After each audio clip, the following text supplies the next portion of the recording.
The story begins with Detective Somerset, who is just 6 days away from retirement. He is working on a case when another detective arrives in the city, David Mills, who joins him. Soon they are assigned a murder case, and when they reach the crime scene, they find the body of a very obese man whose face is buried inside a bowl of food that's still filled, and both his hands and legs are tied. They can't figure out what exactly happened. Got a buck in here. What's in it? Fucking vomit. Dead. Somerset's superior reminds him that he's about to retire. You're retiring. 6 more days and you're all the way gone. Cases were taken as close to conclusion as humanly possible. But Somerset insists on taking the case himself because he doesn't want Mills to handle it. He feels Mills is too new for something this complicated. Mills, however, also wants the case for himself. When the autopsy report comes in, they discover the man was force-fed for hours continuously, which caused his throat to swell and his stomach to rupture from overeating, leading to his death. They also find some supermarket receipts at the scene, showing that the killer had purchased supplies from there. Their superior dismisses the case. Somebody had a problem with a fat boy and decided to torture him. Simple as that. Meanwhile, another murder takes place in the city, this time of a wealthy lawyer named Eli Gould. Mills goes to the place where this new murder happened, and there on the floor, written in the victim's own blood, is the word greed, and a pound of flesh has been cut out from the man's body.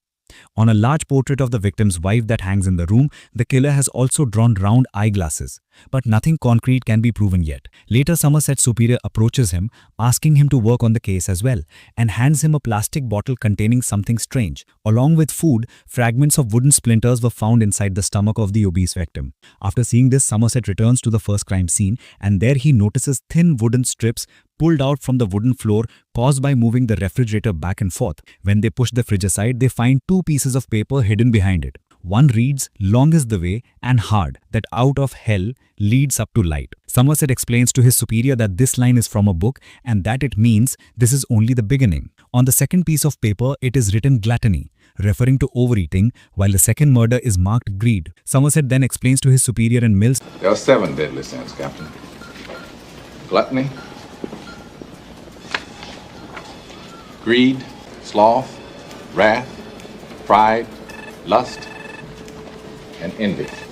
After revealing this, Somerset prepares to walk away, and though his superior tries to stop him, Somerset firmly says he will not be a part of it and leaves. After this, Somerset goes to the library to study more about the 7 deadly sins, while Mills also starts reading up on them.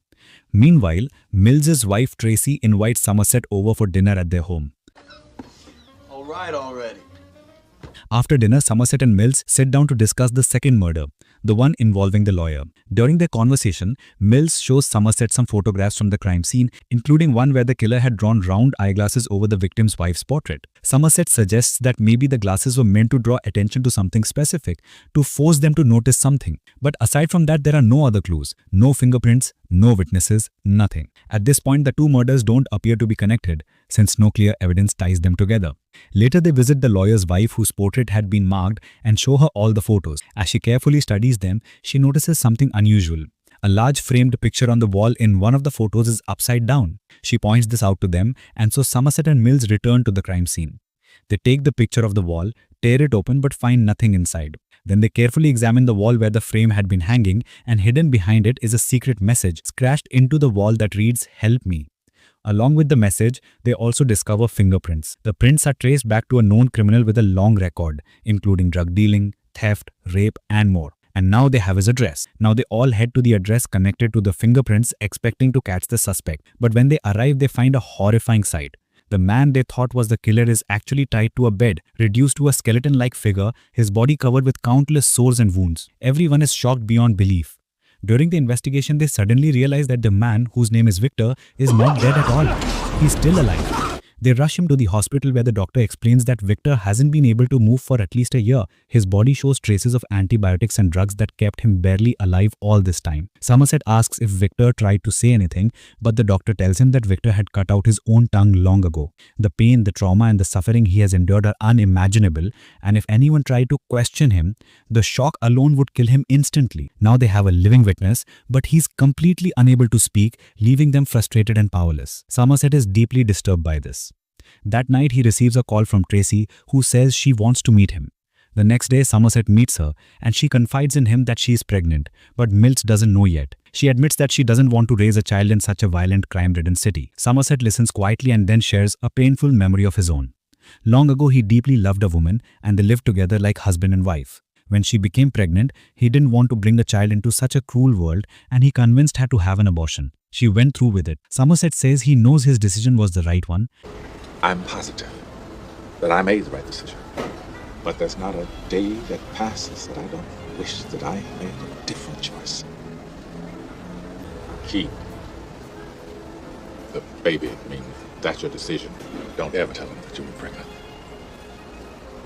But if you choose to have this baby, you spoil that kid every chance you get. Tracy thanks Somerset and leaves. The next day, Somerset meets Mills, but he doesn't mention his conversation with Tracy or the fact that she's pregnant. Instead, they focus on the case. Mills insists the killer is just a madman, but Somerset disagrees. He says the man is not insane at all. Rather, he's extremely disciplined, carrying out every act with precise planning. That's why in his first murder, he left behind the message about the long and difficult path out of hell leading towards goodness. Mills brushes it off, saying that just because the killer has a library card and reads books doesn't make him a saint. Hearing this, Somerset gets an idea. He explains that the government keeps track of anyone who checks out restricted books, manuals on making bombs, building weapons, and even books about the 7 deadly sins. Using this loophole, Somerset and Mills managed to obtain a list of people who borrowed such materials. On that list, one name stands out, John Doe.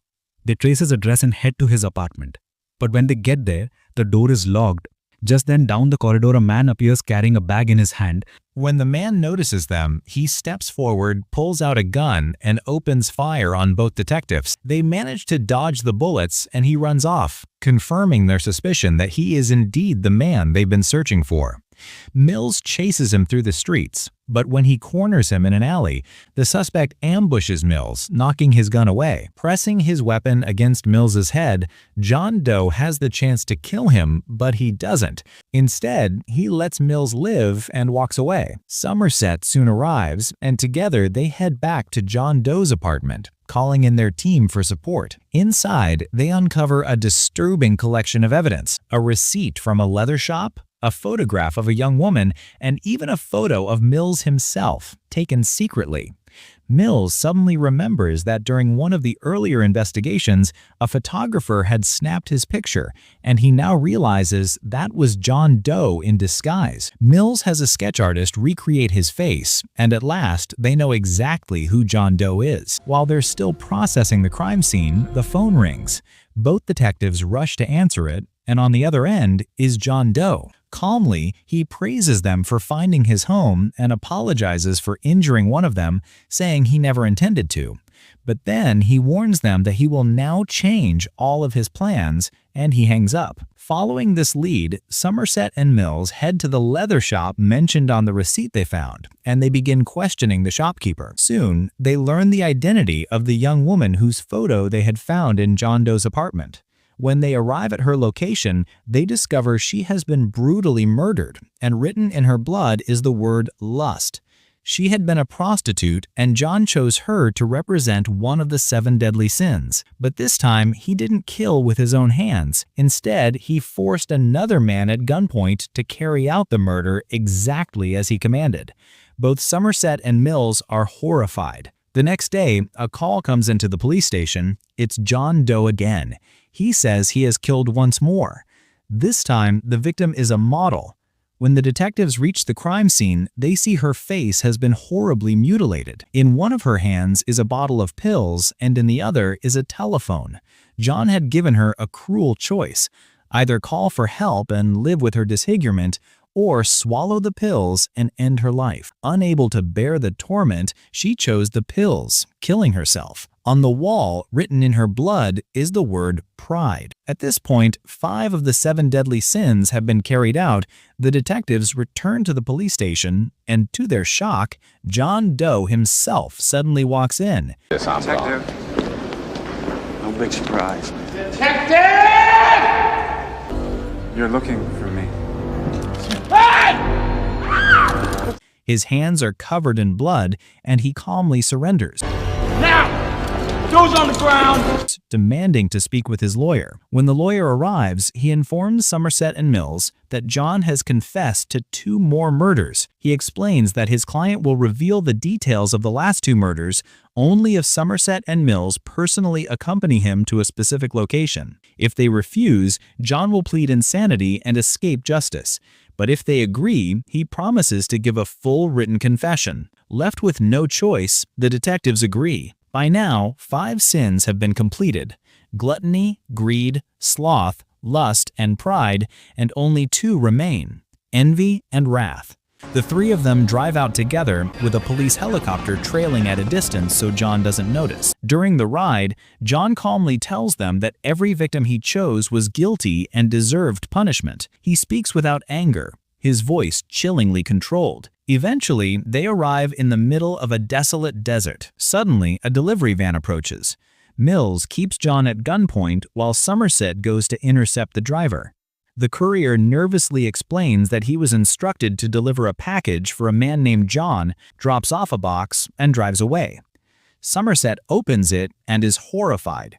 Rushing toward Mills, meanwhile, John turns to Mills and reveals the truth. He envied Mills's normal, happy married life, so he killed Tracy, his wife, and placed her head inside the box. He goes further, telling her she was pregnant and that she had begged for the life of her unborn child, but he murdered her anyway. Stunned, Mills demands answers from Somerset, asking if it's true. But Somerset's silence confirms everything. With cold satisfaction, John says his sin was envy, and now it is Mills's turn to complete the cycle as wrath. John Doe calmly tells Mills to let out his wrath, to release his anger. Somerset desperately begs him not to, warning him that if he kills John, he'll be punished, and that's exactly what John wants. His death will complete the cycle. But Mills cannot hold back. Overwhelmed by grief and rage at the murder of his wife, he pulls the trigger, and John Doe is killed. With that, the 7th sin, wrath, is fulfilled just as John had planned. He dies on his own terms, successfully completing his twisted design. Mills, broken and devastated, is taken away by the officers, while Somerset watches with sorrow. Later, his captain asks Somerset where he'll go now that his retirement has arrived. Somerset once said he would leave everything behind, but now he quietly replies, "I'll be around." He recalled a writer's words, "The world is a fine place and worth fighting for," then adds, "I agree with the second part." With this, Somerset means that even though he may step away from duty, he will never step away from standing against crime and corruption.